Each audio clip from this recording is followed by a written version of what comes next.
جتنا اس عید کا ایک عید کا مزہ آ گیا. تو میں اس نصیحت کو بھی دوبارہ یاد کراتے ہوئے آج ایک اور نصیحت کا اضافہ کرنا چاہتا ہوں، اور وہ یہ ہے کہ اپنی بیویوں سے حسن سلوک کیا کرو.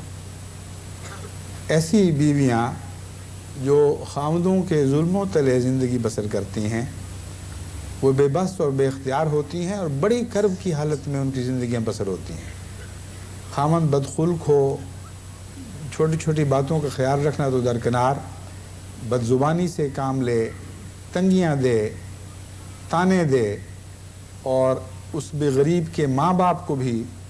تکلیف دے، آزار دے، پرآزار باتیں کر کے اس کے دل کو چھلنی کر دے، ایسا خاوند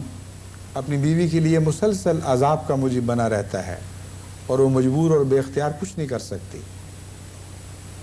اس عید کے وقت اگر کوئی سچا احمدی ہے، میری بات سن رہا ہے، میری بات کا اس کے دل پر اثر ہو سکتا ہے،